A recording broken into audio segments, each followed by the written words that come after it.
topic อีกမှာခဏတွေ့ရတတ်တဲ့နင်းဗန်းမျောနဲ့ဆိုတဲ့ grammar လေးကဂျီမန်းနဲ့အတူတူပဲလားဆိုတဲ့အချက်ကိုရှင်းပြပေးတော့ပါမယ်။ဟုတ်ပါတယ်နင်းဗန်းမျောနဲ့ကဂျီမန်းတို့နင်းသေးတို့အနာတို့စတဲ့ grammar လေးတွေနဲ့အတူတူပါပဲ။ရှေ့နောက်စန့်ကျင်ဘက်ဖြစ်တဲ့ဆိုတဲ့သဘောကိုဖော်ပြပါတယ်။ဒါပေမဲ့မတူတဲ့အချက်လေးရှိရနော်။ဘလို့မတူတာလဲဆိုတာတကယ်တော့လေ့လာကြည့်ကြရအောင်။ဥပမာဒုံစင်းကြီးခီကခဒါဟျောင်းငုံခီကချက်တာဒီလိုမျိုးပုံမှန်ရိုးရိုးစန့်ကျင်ဘက်နှစ်ခုကိုနှိုင်းယှဉ်ပြီးတော့စန့်ကျင်ဘက်အနေထားကိုဖော်ပြတဲ့နေရာမှာဒုံစင်းကြီးခီကခကြီးမဟျောင်းငုံခီကဂျာကရော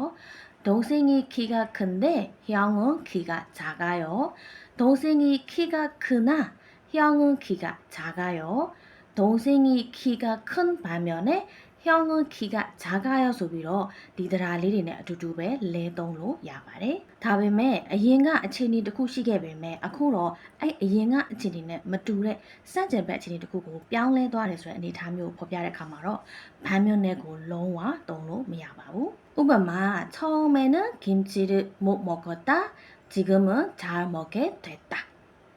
처음에는 김치를 못 먹었는데 지금은 잘 먹게 됐다. 처음에는 김치를 못 먹었으나 지금은 잘 먹게 됐다. 처음에는 김치를 못 먹었지만 지금은 잘 먹게 됐다.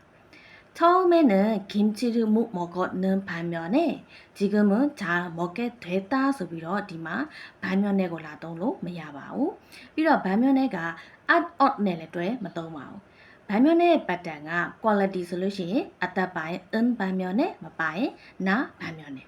present action이네 소인 아따바바 마바바 는 반면에 있다 없다 소인래 는 반면에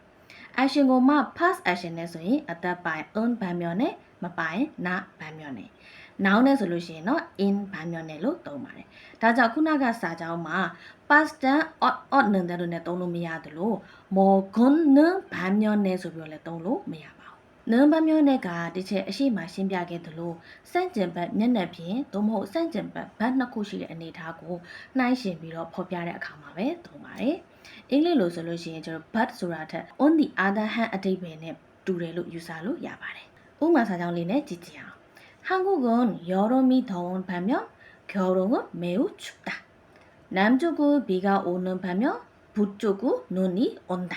형은 조용한 성격인 반면 동생은 화려한 성격을 가지고 있다. ဒီလိုဆိုရင်နင်းဗန်းမျောနဲ့တရားလေးအတုံးကိုနားလည်သွားပြီလို့ထင်ပါတယ်နော်ထပ်ပြီးသိကျင်တဲ့တရားလေးရှိရင် comment ဒါမှမဟုတ် CB ကနေတိုက်ရိုက်လာပြီးတော့မေးလို့ရပါတယ်